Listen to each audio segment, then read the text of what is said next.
Penjualan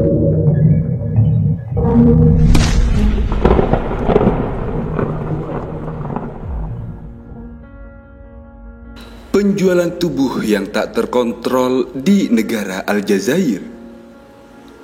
Aljazair merupakan negara transit dan pada tingkat lebih rendah merupakan negara tujuan bagi laki-laki dan perempuan yang menjadi korban penjualan kenikmatan, khususnya kerja paksa dan penjualan kenikmatan yang terpaksa. Umumnya pria dan wanita Afrika Sub-Sahara memasuki Aljazair secara sukarela namun ilegal, seringkali dengan bantuan penyelundup dengan tujuan bepergian ke Eropa. Beberapa di antaranya menjadi korban penjualan kenikmatan. Laki-laki mungkin dipaksa menjadi pekerja tidak terampil dan perempuan menjadi pekerja kenikmatan untuk membayar hutang penyelundupan mereka. Jaringan kriminal warga Sub-Sahara di Aljazair memfasilitasi migrasi tidak teratur ini dengan mengatur transportasi, memalsukan dokumen, dan janji pekerjaan pada mereka semua. Data statistik yang dapat diandalkan mengenai jumlah calon korban tidak tersedia dari pemerintah atau organisasi non-pemerintah. Sebuah LSM memperkirakan bahwa populasi yang paling rentan terhadap penjualan kenikmatan mencakup antara 10.000 hingga 15.000 migran ilegal Afrika Sub-Sahara. Tidak hanya itu, pemerintah Aljazair hanya melakukan sedikit upaya untuk mengatasi penjualan kenikmatan melalui investigasi, penuntutan, atau hukuman selama periode pelaporan. Aljazair melarang segala bentuk penjualan kenikmatan berdasarkan bagian 5 KUHP Aljazair. Pada bulan Maret 2009, pemerintah memberlakukan undang-undang anti penjualan kenikmatan yang komprehensif. Hukuman yang ditentukan berkisar antara 3 sampai 10 tahun penjara yang dapat ditingkatkan menjadi 20 tahun jika ditemukan keadaan tertentu yang memberatkan mereka. Hukuman ini cukup ketat dan sepadan dengan hukuman yang ditentukan berdasarkan hukum Aljazair untuk kejahatan berat lainnya seperti pemerkosaan. Pemerintah tidak melaporkan penyelidikan atau penuntutan pelanggaran perdagangan atau hukuman maupun hukuman bagi pelaku perdagangan orang sepanjang tahun ini. Kementerian Kehakiman dalam seminar mengenai amandemen hukum pidana memberikan pengarahan kepada hakim dan jaksa mengenai undang-undang anti penjualan kenikmatan di negara Aljazair.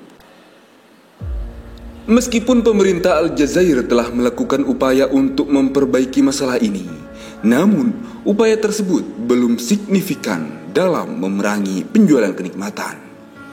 Pemerintah membantu merumuskan program pelatihan bagi polisi, hakim, dan jaksa mengenai undang-undang pemberantasan penjualan kenikmatan.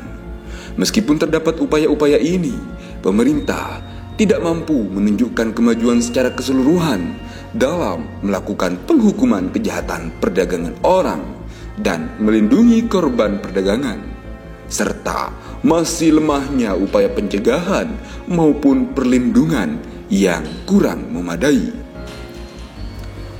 Pasca pemerintah Aljazair gagal melakukan upaya signifikan dalam jangka waktu yang lama, Perdana Menteri mengadopsi rencana aksi nasional pemerintah untuk memerangi penjualan kenikmatan pada tahun 2019 hingga 2021, serta menyadarkan lembaga penegak hukum dan lembaga pemerintah lainnya terhadap masalah penjualan kenikmatan.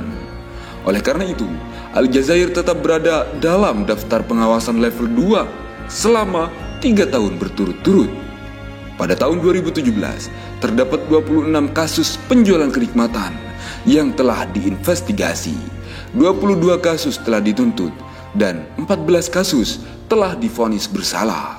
Lalu, pada tahun 2018, 16 tersangka pelanggar diadili oleh pemerintah dan 9 pelaku penjualan kenikmatan dihukum oleh pengadilan. Pada tahun 2019, Aljazair masuk dalam daftar pantauan tingkat kedua dalam laporan Departemen Luar Negeri Amerika Serikat mengenai penjualan kenikmatan. Pada tahun 2020, negara ini diturunkan peringkatnya ke tingkat ketiga yang mencakup 18 negara lainnya seperti Tiongkok, Kuba, Korea Utara, Sudan Selatan, dan Suriah. Pemerintah tidak memberikan alternatif hukum bagi korban asing selain memindahkan mereka ke negara di mana mereka menghadapi kesulitan atau hukuman. Pemerintah tidak memberikan layanan medis, konseling, atau hukum kepada korban dan juga tidak merujuk korban ke penyedia layanan lainnya. Namun, klinik kesehatan yang dioperasikan pemerintah yang menyediakan perawatan darurat bagi korban tersebut juga tersedia untuk korban kenikmatan tadi. Tidak ada program formal yang mendorong korban perdagangan orang untuk membantu penyelidikan dan penuntutan pelaku. Lebih jauh, pemerintah Aljazair tidak membuat kemajuan nyata dalam melindungi korban perdagangan orang selama setahun terakhir. Laporan ini tidak menunjukkan pengembangan atau penggunaan prosedur sistematis guna mengidentifikasi korban perdagangan orang di kalangan kelompok rentan seperti perempuan asing yang ditangkap karena penjualan kenikmatan atau migrasi ilegal. Oleh sebab itu, para korban tetap berisiko ditahan karena tindakan melanggar hukum yang dilakukan sebagai akibat dari perdagangan kenikmatan. Pada dasarnya, pemerintah Aljazair melakukan sedikit upaya pencegahan selama periode pelaporan. Pemerintah mengumpulkan kepala polisi di daerah Aljir untuk pertemuan dengan pejabat asing pada bulan Februari 2010 yang lampau guna mengembangkan rencana pelatihan jangka panjang mengenai kejahatan transnasional, termasuk penjualan kenikmatan. Aljazair menjadi tuan rumah pertemuan para menteri luar negeri wilayah Sahel pada bulan Maret 2010 untuk sekedar mengkoordinasikan tindakan bersama melawan kejahatan transnasional, termasuk penjualan kenikmatan. Pemerintah tidak melakukan kampanye kesadaran masyarakat mengenai perdagangan kenikmatan. Pemerintah tidak memiliki kebijakan formal anti penjualan kenikmatan atau rencana aksi nasional untuk melengkapi undang-undang anti penjualan kenikmatan. Itulah berbagai fakta tentang Aljazair. Tulis komentar Anda di kolom komentar di bawah berikut.